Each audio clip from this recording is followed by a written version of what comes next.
I don't want to scare anyone, but I'm going to give it to you straight about Jason.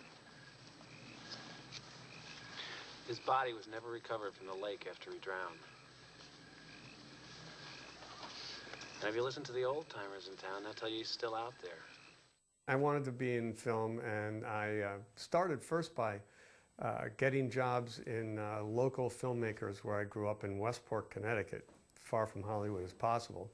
And I heard that someone in town was making a movie.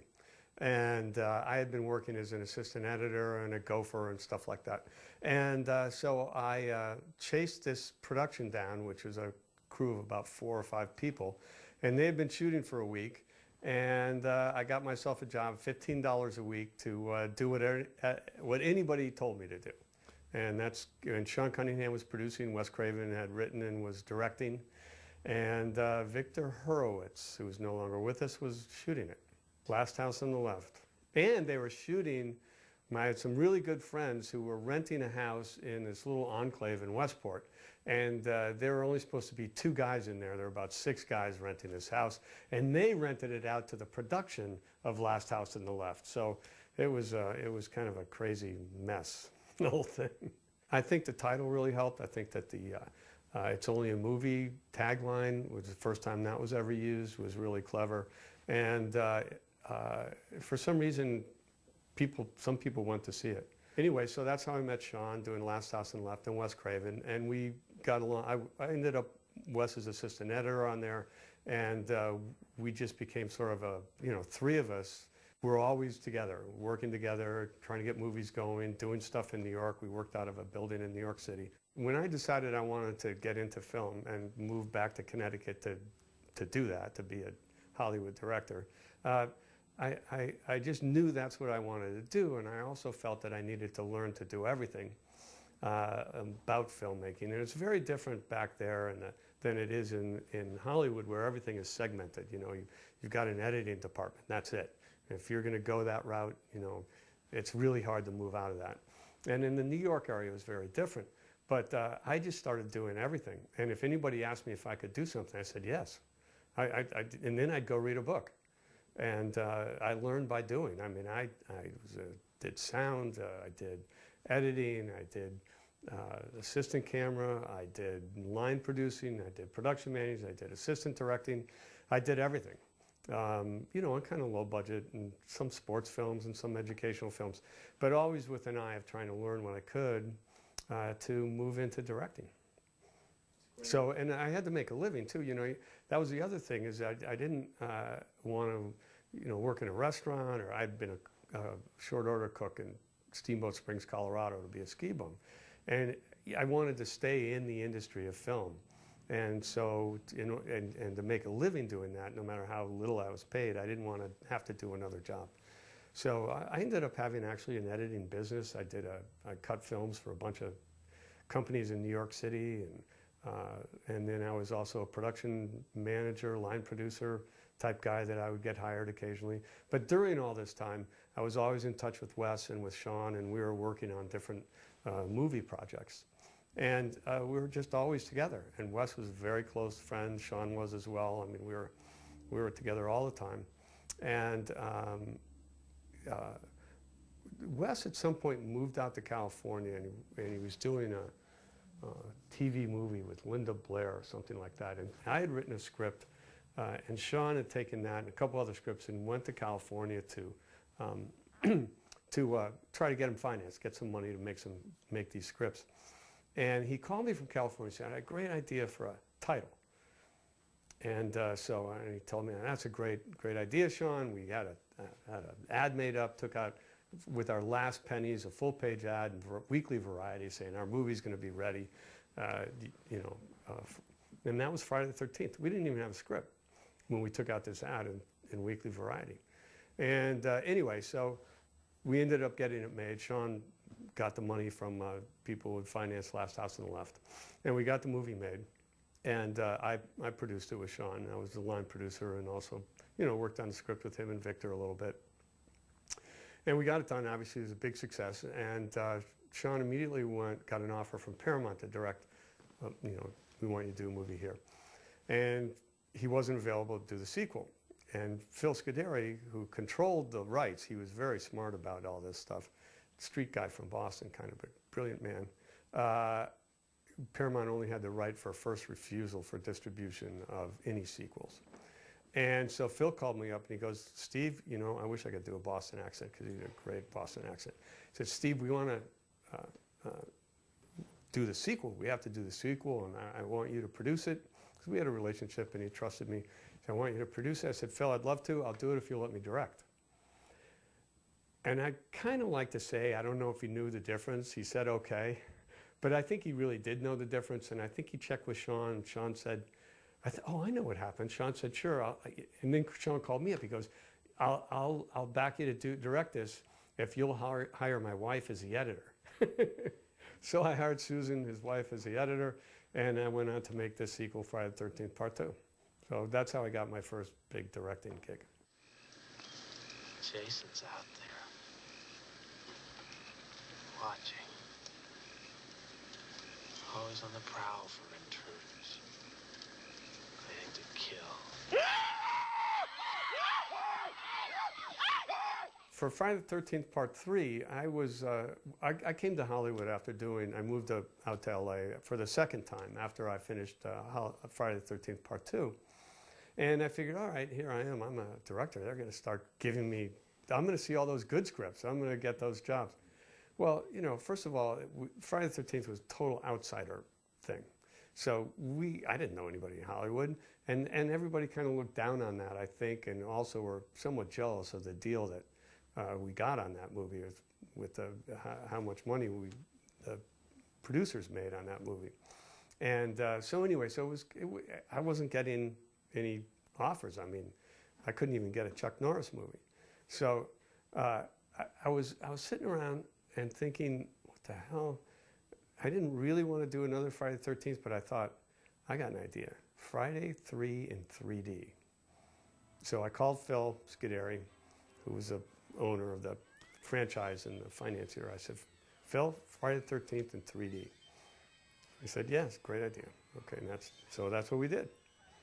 There was a little boom of 3D movies at the time, and some theaters and some distributors were gearing up with the gear that you needed at that time.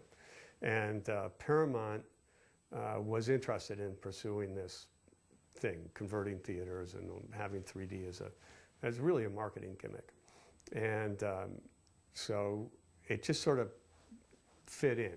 And I knew it would because, that's why the idea occurred to me that it'd be a perfect marketing tool. For me, I'm not a big 3D fan. I'll avoid 3D movies as possible. So my thought about doing this in 3D was, listen, everybody's going to get a headache. Might as well give them something to get a headache about. So I came up with this idea of putting an eyeball out into the audience. I learned about 3D. You can't break the proscenium of the theater screen or the 3D effect goes away. So you need small stuff to push out there. I thought, eyeball's perfect. So we're getting on the set. And we lined this up with the guy's fake head and the thing. And their idea was we're going to put a little rod behind the thing and we'll push it right towards the lens. And I'm lining up, the cameraman's lining up, we're going, yeah, look, we got it just like that. Then all of a sudden I go, oh, shit. You got two eyes in this camera. Sees the rod no matter where you put it. And anyway, we figured it out some way. I forget how we did it. But it's funny, sometimes you don't think those things through, but it worked out, and, yeah, it's stupid, but so's 3D. What are you doing? Hey, now cut that out right now. That's not funny.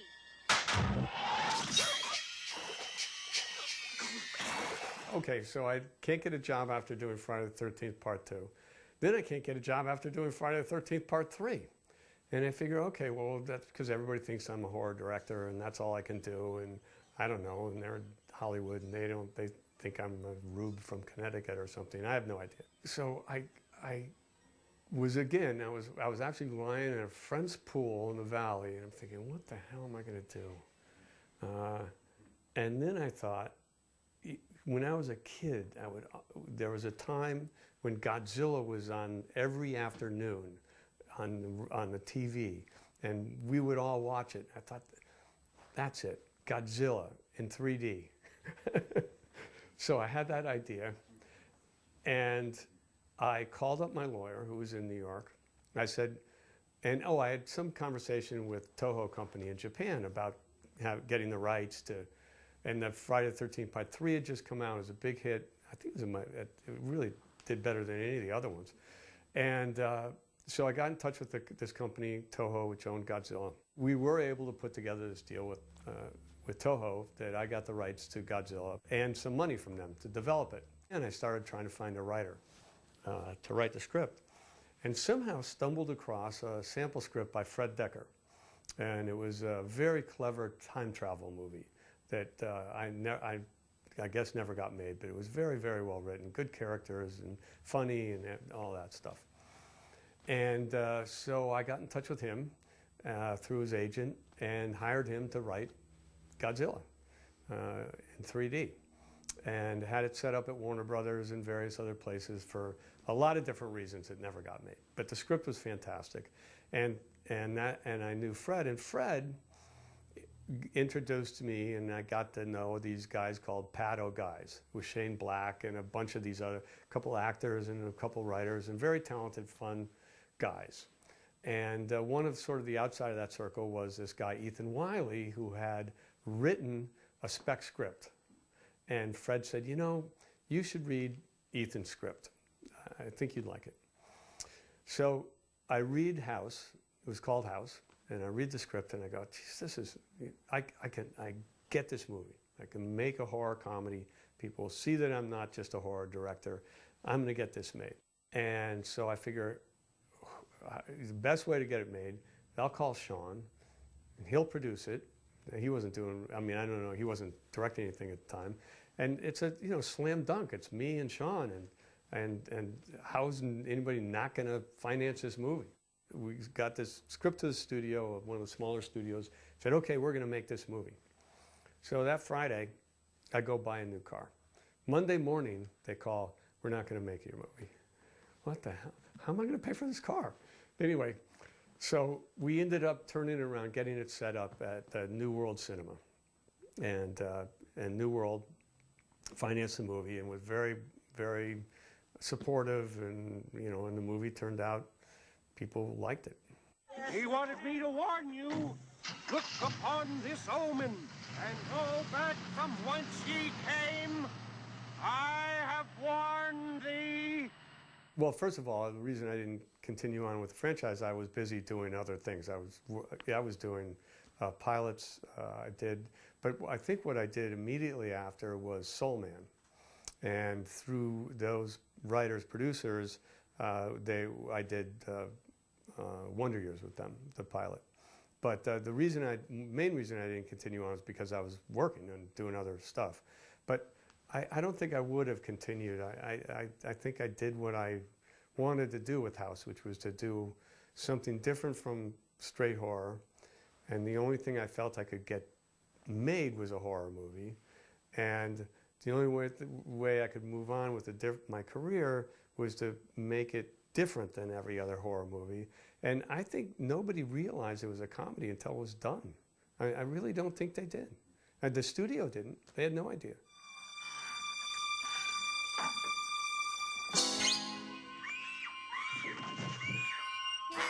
Oh, you did? Don't touch him, Andrew. Don't move him. Wes split off only because he went out to California first. He got an offer. There was this guy who was kind of a producer guy who was just a big fan of Wes's and brought him out to California. And once you get out to LA, you don't leave this place. So the weather's great, the women are beautiful. I mean, where are you going to go? Anyway, so Wes just stayed out here, and Sean and I stayed in Connecticut until we finished the first Friday movie.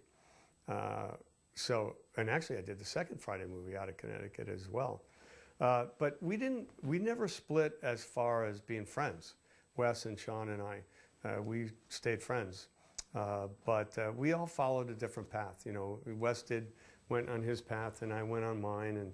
And Wes only made one non-genre movie, Music from the Heart or something like that. But you know, I just didn't want to stay in genre movies all my life. And although I love genre movies, and obviously I go back and forth and have done them since, but so it was nothing other than just our careers took separate paths. But personally, we always stayed close.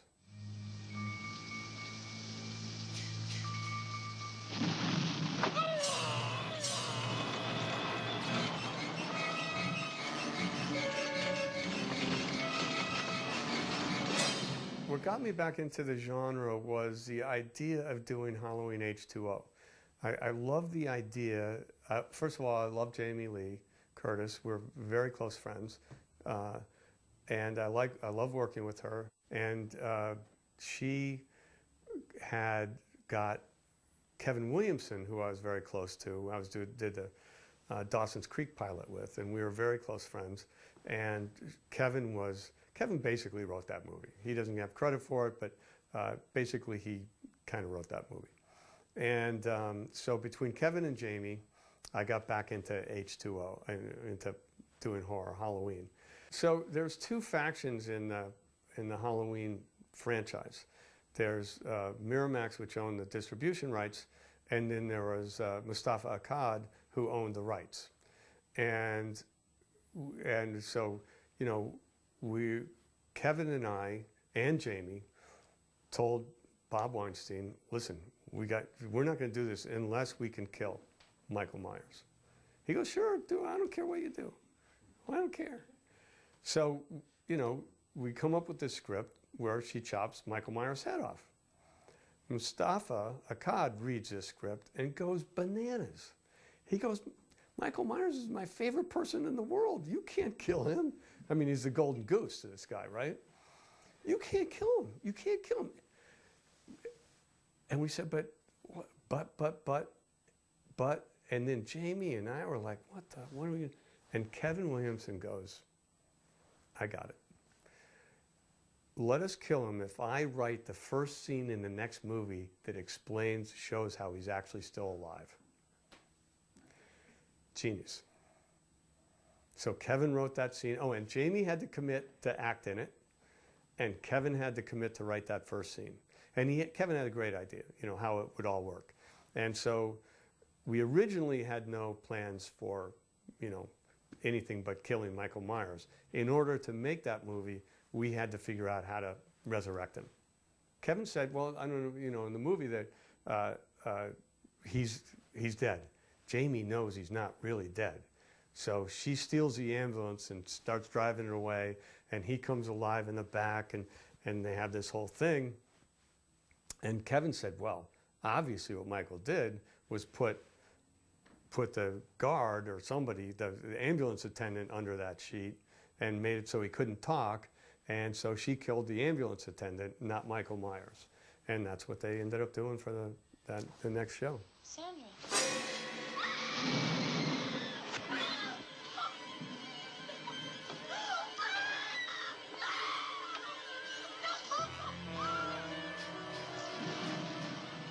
I had also been working with in TV a little bit, you know, off and on. I do different stuff, and pilots and other things. And I read the script,